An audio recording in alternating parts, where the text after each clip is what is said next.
Inside the stories that affect you. This is Inside KELOLAND.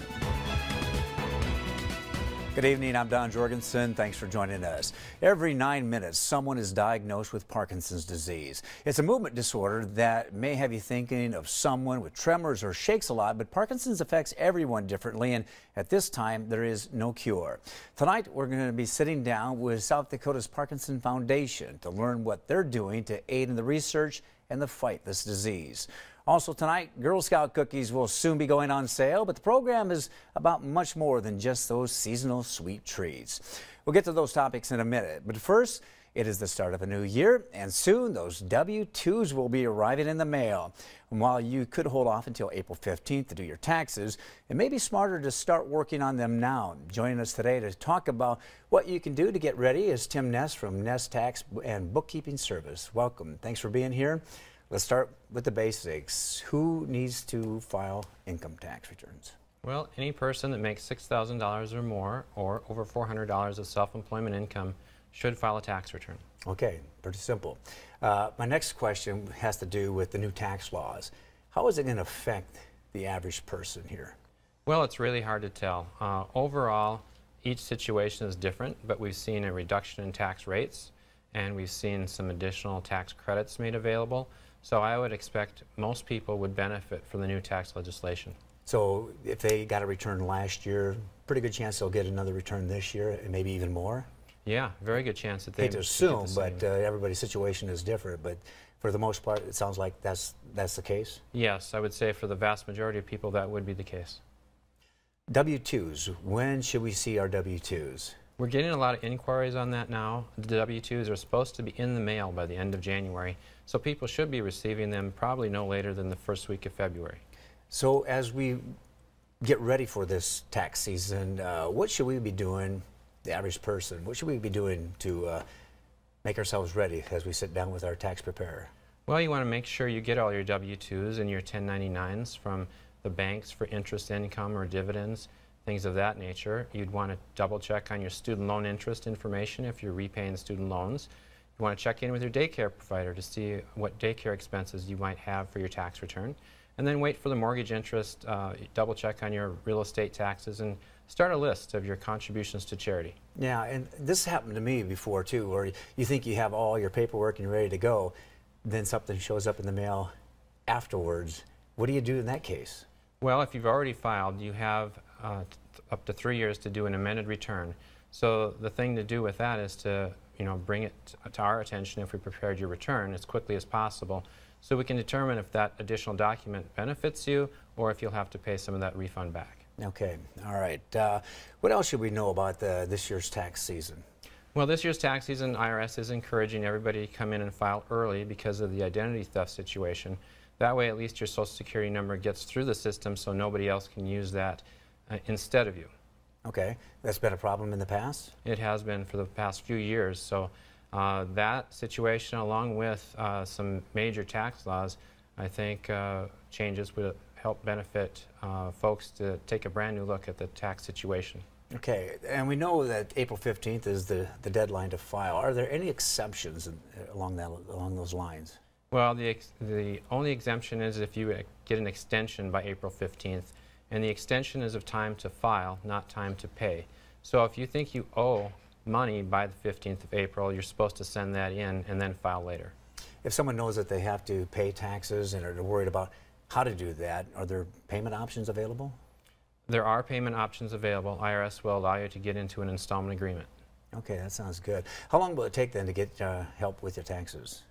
Well, for us, we're open 8 to 8 Monday through Saturday and noon to 5 on Sunday. So if we can't get you in that same day, usually within the same week. Are there free services advertised like with the IRS, and who qualifies for those free services? Generally, people at a certain level of income qualify for free services. We don't prepare tax returns for free, but there are people out there that do that. Okay, anything else that we should know to get ready for the tax season? Well, it's the biggest tax change in 30 years, so... Well, that is significant, isn't it? It is. So if any year is the year, this would be a year to go visit your tax professional, get some education about the current tax law, and if nothing else, get you in a better shape for the future. All right, and how long should you hang on to your tax returns? At the very least 3 years, possibly up to 7 years. 3 to 7 years. Just hang on to them, put them in a nice, safe place. Right, yep. All right, anything else? No, that should do it. All right, thanks, Tim. Appreciate you being on Inside KELOLAND. Thank you.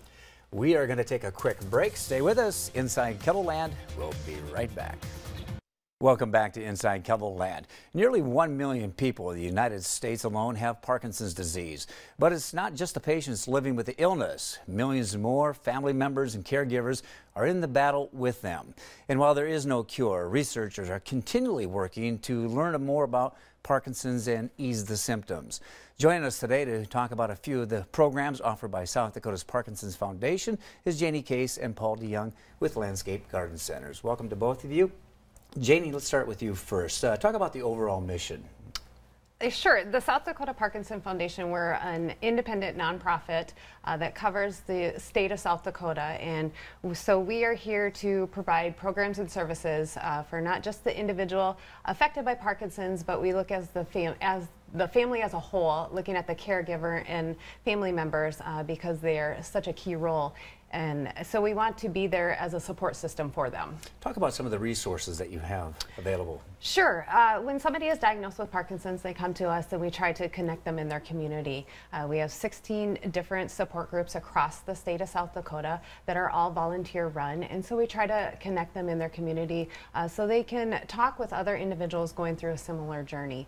And then we have other resources. Exercise is so important when it comes to just everyday living, and especially for an individual affected by Parkinson's disease. And there's specific programs that they can become involved in that help with the symptoms of Parkinson's disease. Well, as long as you bring it up, talk about the symptoms and what a person should be looking for. Sure. There's so many different symptoms when it comes to Parkinson's disease, and it affects individuals very differently.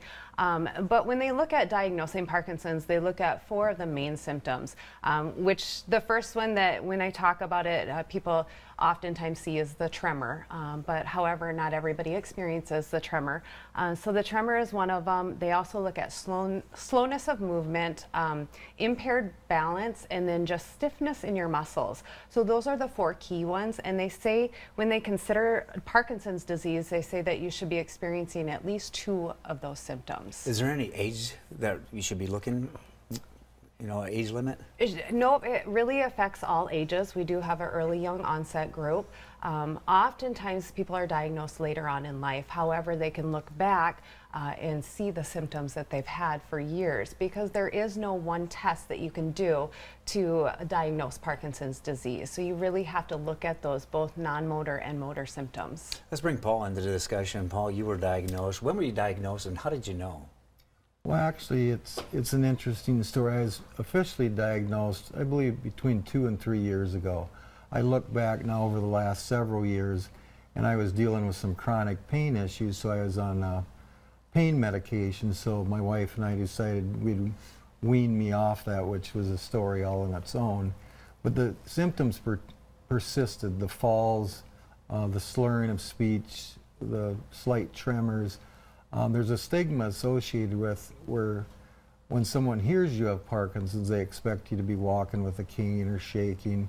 And at many times my symptoms are masked at certain times of the day. But I always say if you're not feeling good 1 hour, just wait till the next. Hopefully you're feeling better again. Or mornings or evenings they're particularly more difficult for me. Is there anything that you can take to control some of those symptoms? There is a med. It's been around for many years. It's carbidopa levodopa. I take that 5 times a day.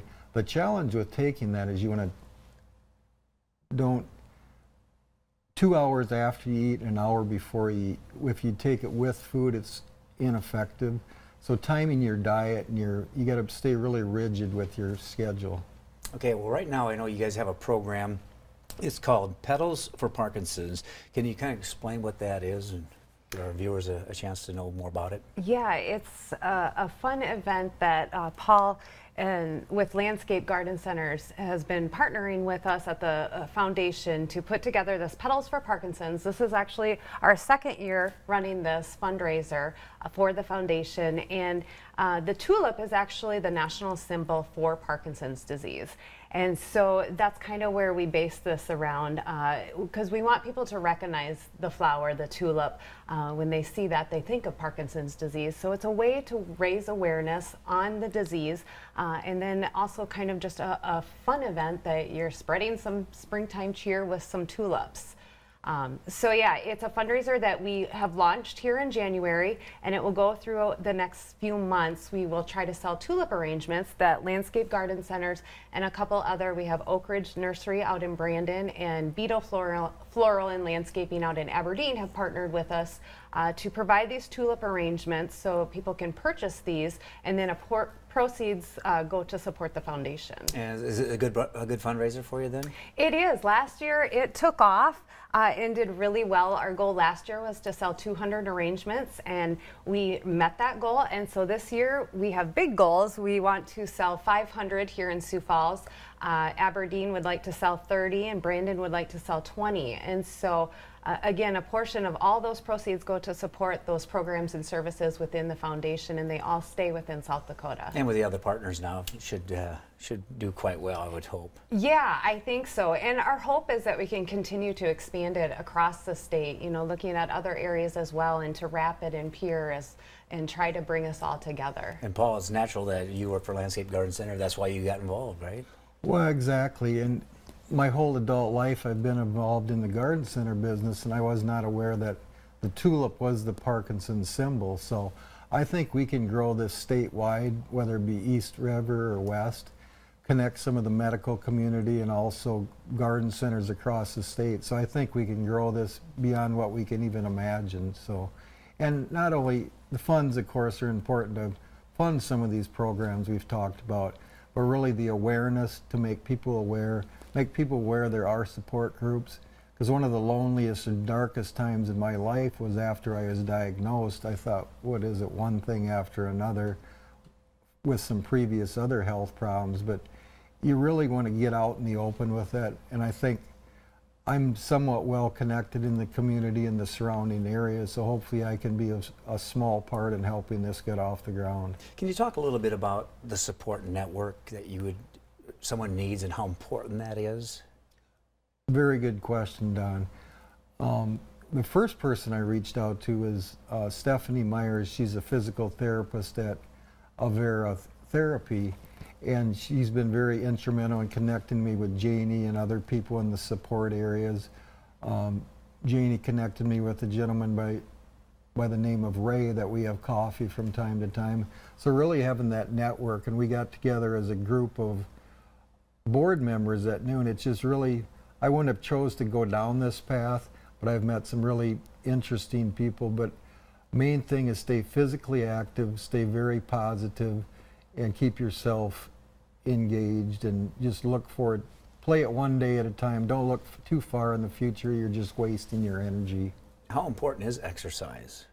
It's really important, and it is showing to really help with the progression of the disease. There is no cure for Parkinson's at this time, so it's really looking at managing those symptoms, and exercise, since it's a progressive disease and it progresses very differently for each individual. It can help with that because, again, you're looking at movement, and so to continue to work with your muscles and just getting out there and moving is a key to helping slow that down. Okay, one last time, talk about the Petals for Parkinson's. The Petals for Parkinson's. So, yep, we've launched it now. It's open. You can order online. It's $20 to order a tulip arrangement, and then you can keep that arrangement for yourself. You can have it for a loved one, or there's also the option to just donate an arrangement, and then what we do is we go out and we deliver those to local assisted living and nursing homes. All right. Janie and Paul, thank you so much for being on Inside KELOLAND. Really appreciate it. Thank you. Thank you. We are going to take another quick break. Inside KELOLAND, we'll be right back. Welcome back to Inside KELOLAND. When you hear the words Girl Scouts, their famous cookies probably come to mind, but the organization is much more than just cookies. Joining us today to explain how the program is enriching young lives is Joy Johnson. Welcome. Thanks for being on Inside. Thank you for having us here. Talk about the goal with the organization? The goal of the organization is to help create leaders for tomorrow. That's our goal. Our girls are go-getters, innovators, risk-takers, and leaders.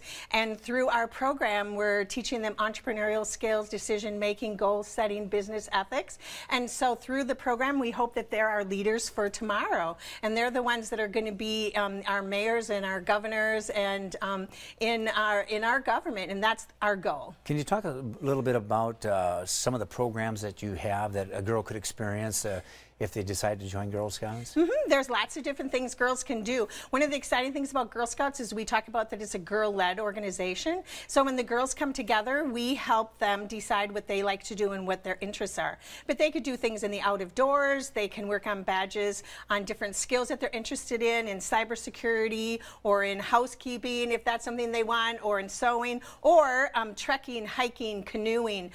We've just introduced 78 new STEM badges to our program. And so that's part of the new excitement that's happening today for girls. And STEM badges is in the area of science and technology. Science right? and technology, right. Dakota Horizons is one of our tradition of caring recipients. Yes, thank you. Talk a little bit about Girl Scouts and how they exemplify that caring in the community. Yes, when you talked about what do they do, we have different kinds of programs. We have sets of badges that girls work on, and we also have sets of what we call journeys. And in a journey, what they're doing in a journey is they're discovering, connecting, and taking action. So when we say girls, it's a girl-led organization. We work with the girls to discover what they're interested in. Is it animal? Is it out of doors? Is it people? Is it hunger? Is it building? Is it creating? Where is their interest in science and technology? And then what we work with them is we match a journey up with them, and they discover about their category. They connect how it works in the society today, and then they take action. So in every journey program, there's a take action program where the girls, through what they've learned, make an impact on their community, big or small. I probably should have asked this a while back, but talk about the organization, when it got started, and explain maybe its longevity. The longevity? Well, Girl Scouts started in 1912, so we've been over 100 years of Girl Scouts. And I know one of the things we like to talk about is our Gold Award, which is our largest, our highest award that girls can earn. And we've had over 1 million girls earn that since 1912. So that's 1 million opportunities for girls to help a community. And so we have a long time invested in girls and helping girls succeed. How often does a group meet? Well, the group gets together. Okay, so a group will be formed, and there's 2 co-leaders and the girls. And then the co-leaders, the girls, and the parents get together because we say it's a girl-led organization. And they decide, can they meet once a week? Can they meet twice a month? Some of our older girls may only meet once a month because they have sporting activities or dance or choir or other things they're in.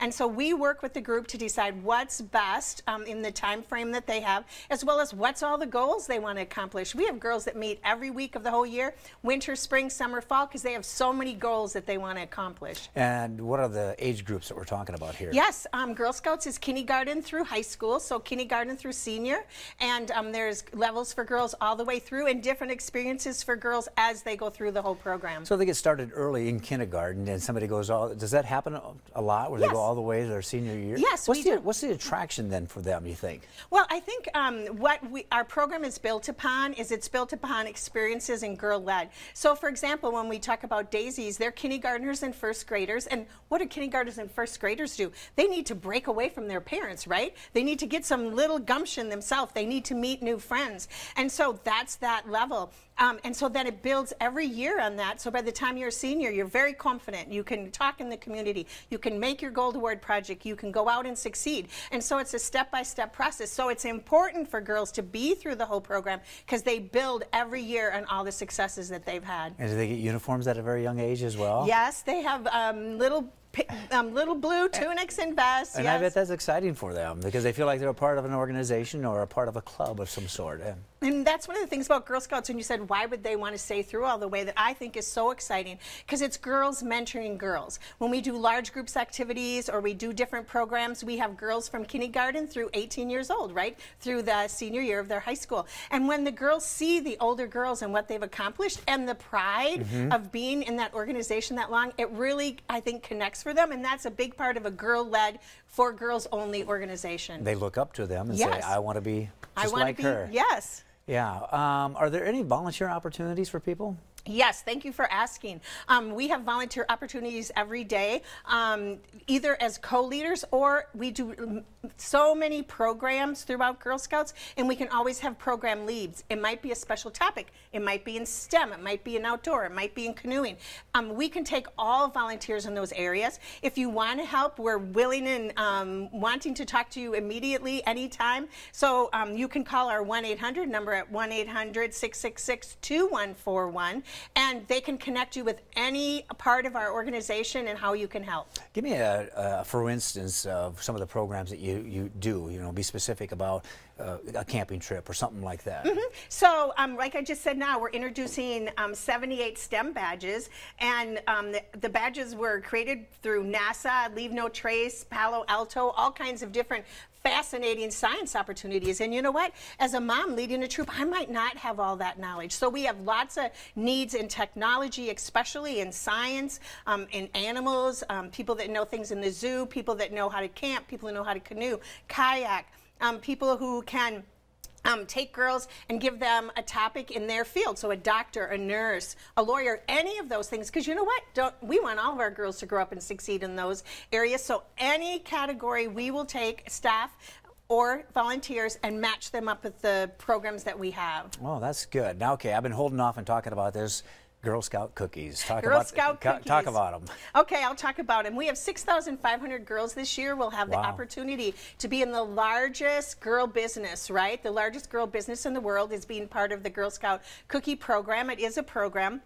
And we, as I talked earlier, we have the girls set goals, they make their decisions, they manage their money, they talk to people, and we teach them business ethics, which, you know what, is something we all need in the world today, is a little business ethics. And so during this program, they have the opportunity to not only learn all those skills, but practice them, right?